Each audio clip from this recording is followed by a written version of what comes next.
Good morning and welcome to the new edition of Dr. Lamba's Awakening Call.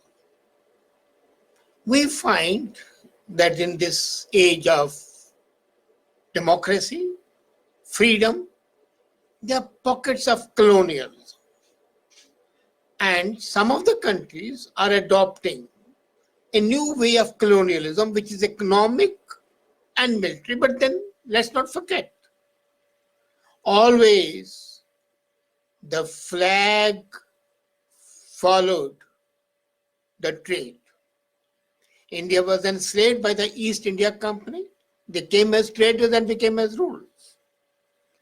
And if this trade is coupled with defense, a total buyout, then it's nothing more than a colony because it's your property. You can do what you want. And China has been very, I would say, sensible in this way. They are extending their colonies worldwide.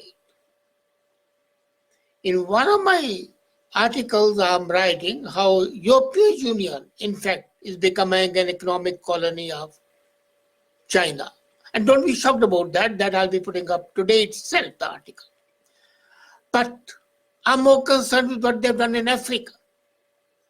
They have purchased land in Niger, Burkina Faso, and Ogun. Huge commercial land they have purchased officially.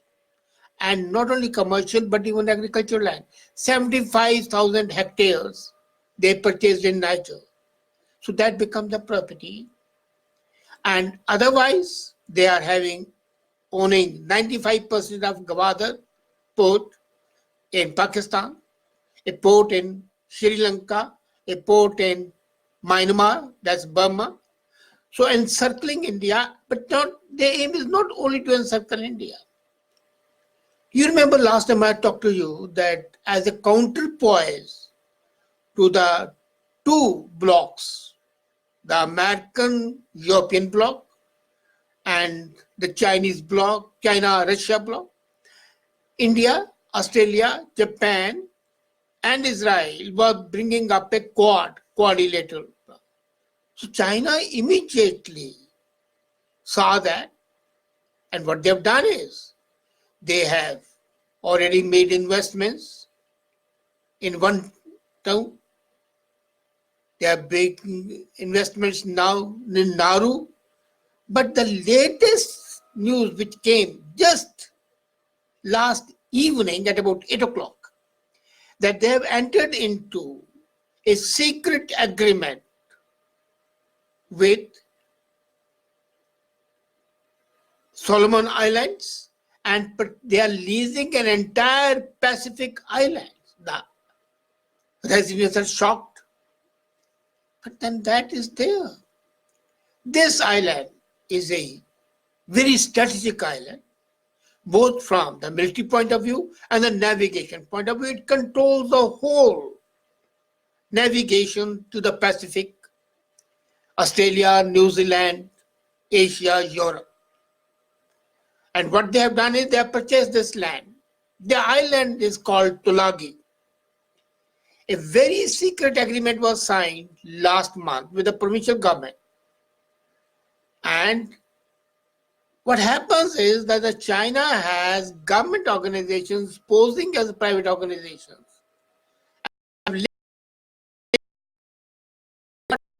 So a Beijing-based Communist Party based organization has signed a deal with a government in South Pacific nation, Solomon Islands. And by that, the island of Tulagi becomes the property of China. Now, why is it important? As I told you, it controls the sea traffic as well as strategic military importance. During the Second World War, this island was the strategic headquarters for England. And then after England was thrown out, Japan dominated the whole Pacific because of this island. Before the Second World War, it was the capital of Solomon Islands. During the war, its national deep water harbor across from Guadalcanal made it a military gem. And the military fought and died for this. And now this strategic island is going to fall into the lap of China. And I'm amazed. I know that 8 o'clock this news came up. Immediately, the antenna in State Department and Pentagon started quivering. But there was no reaction from Europe. There's no reaction from India and Japan and Australia. Australia is angry, of course. Yes, they have sent the Prime Minister, even Scott Morrison, immediately protested. But India should have done immediately. And as a matter of fact, it's a failure of the intelligence agencies of India. Mossad brought out this deal, and then MI6 came up, but then they have not acted upon that. Now, this secret agreement has shocked the residents and the American officials because they see the island chains of the South Pacific as crucial to contain China and to protect the important sea routes. By, I think, midnight last night, the electricity must have been burning and the electric wires and the internet lines choking with the traffic because of this latest colony of China, which is going to encircle China, Australia, New Zealand, cut off the connection between Australia, India, Australia, Japan, Australia, Israel. So, this is the latest example of Chinese promise of prosperity to pursue its global aspirations. And they do it by funneling money to the governments and investing in the local infrastructure projects. According to contacted the Christchurch, New Zealand, she says, Anne-Maria Brady, that geography tells you it's a good location and it helps China expand its military assets into Pacific and look for friendly ports and friendly airfields, as earlier England had done, America had done, Japan had done. And the Beijing's ambition in South Pacific have ramifications which are both economic, political, and military. First, the region is rich in natural resources, and the Chinese investment naturally provokes worries in USA, Australia, and it should in India, that the projects could be giving China an opening to establish a military foothold from everything, from ships to planes. And as a matter of fact, it would have its own version of GPS system over there by which they can manipulate the complete traffic. China is also pushing the region to end a diplomatic stronghold for Taiwan because they want to take over Taiwan. At present, Taiwan has diplomatic relations with a number of countries. So they are persuading these countries by bribery, direct bribery to the politicians. And this secret deal is a result of that secret bribery. What they do is they bribe the leaders to dupe and mislead the public. They show that they are investing in infrastructure as they have done in Guyana. And then, they take over. So, they force Solomon Islands to cut diplomatic relations with Taiwan. And this is crucial to them because that enables them to take over Taiwan, which till now is independent.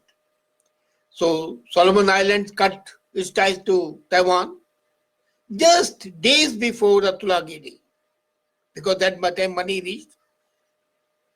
And the same week, after a couple of days, a second nation, Kiribati, first was Solomon Islands, they did the same.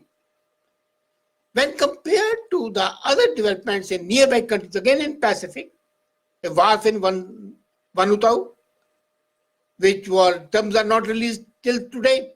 That agreement in Vanuatu was signed about a few years back. But they have not told what the deal is. Now, if I look at the Tulagu agreement, It's very extensive.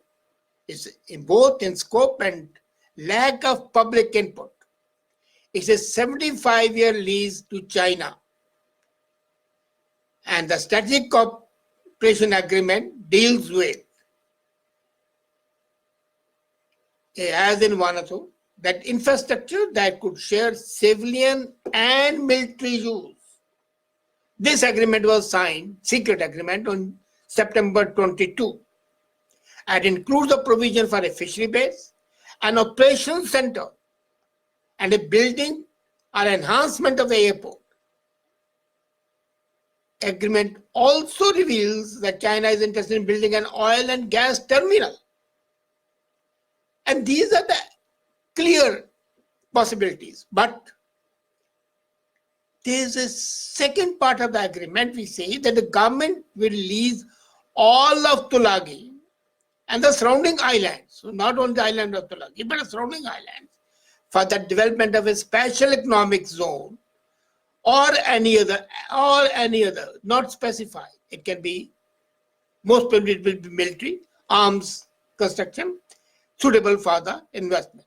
So a chain of islands comes under the control. Tulagi is one, but there are a couple of others which are equally important. Kiribati, I told you earlier also. When the governor of Stanley Manitoba was asked, why did he sign the deal? He refused to give any reply.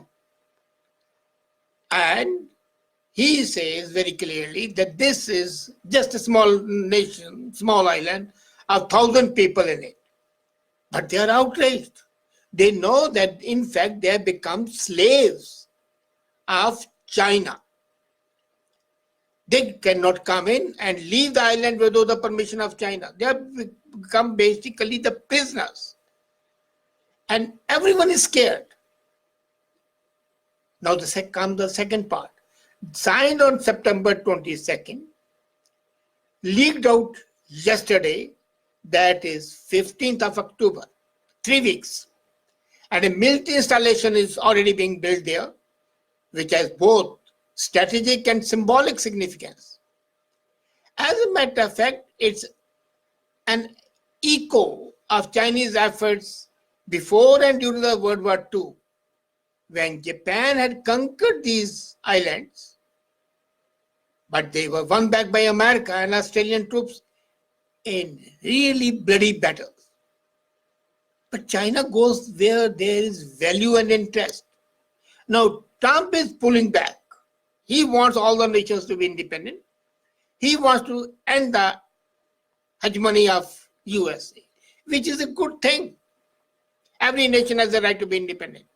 But then unfortunately, instead of those states, those nations being independent, China is stepping in. And China is going to control the whole life. American was only political domination. Chinese is all covered. Now, let's not forget that China has been bribing the officials and the politicians for years. You remember that. They arranged luxury trips to China and to Singapore. And the whole of Solomon Island is a population of 600,000 people, parliament of 50 people, and it doesn't take much to buy them, and they have bought them.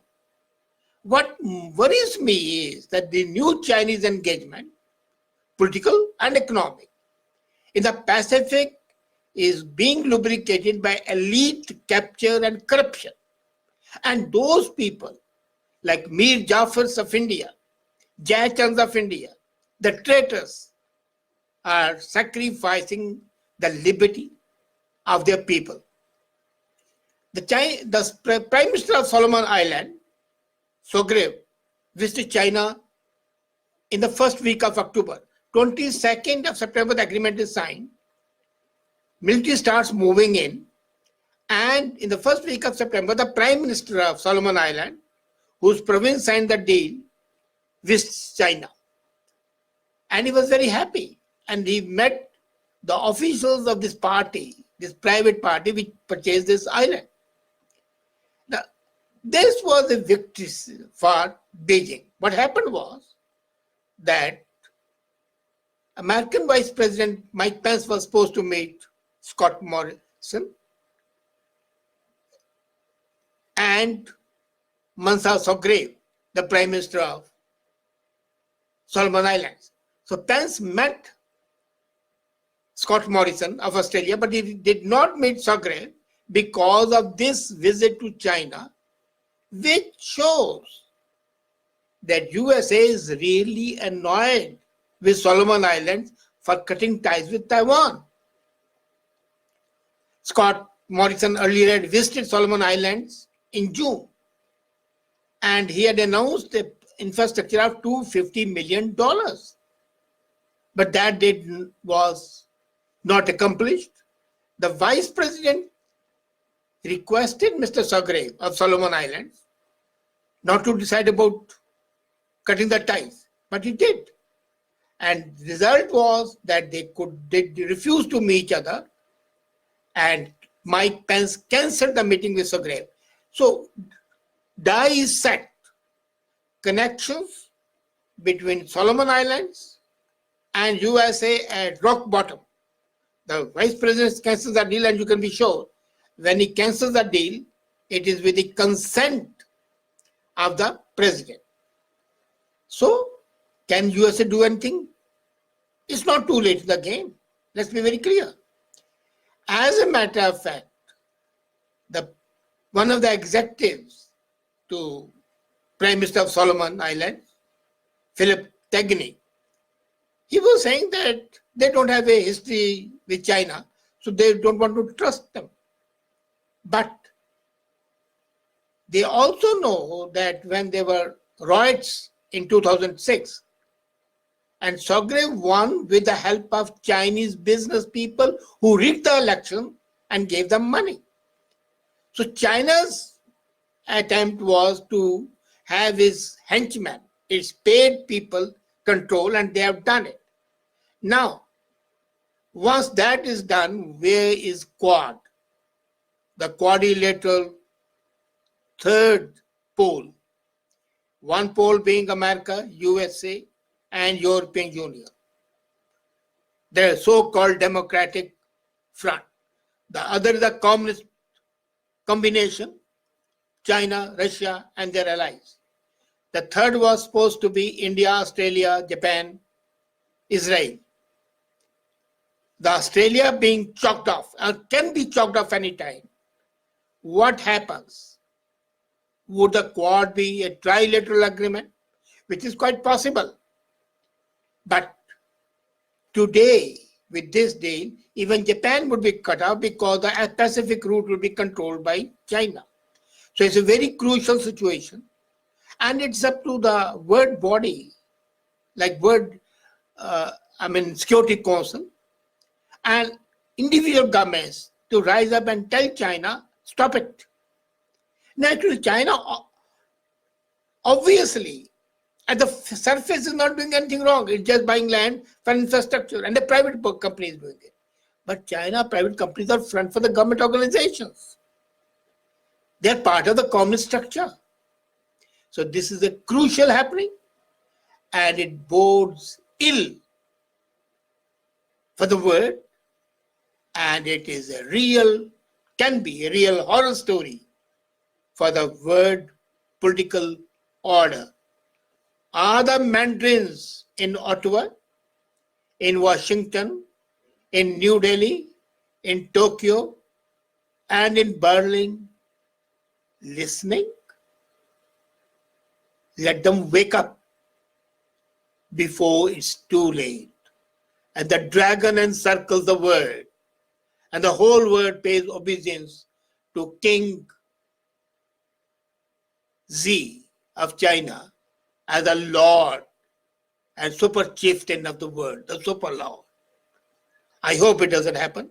Let's see. Thank you.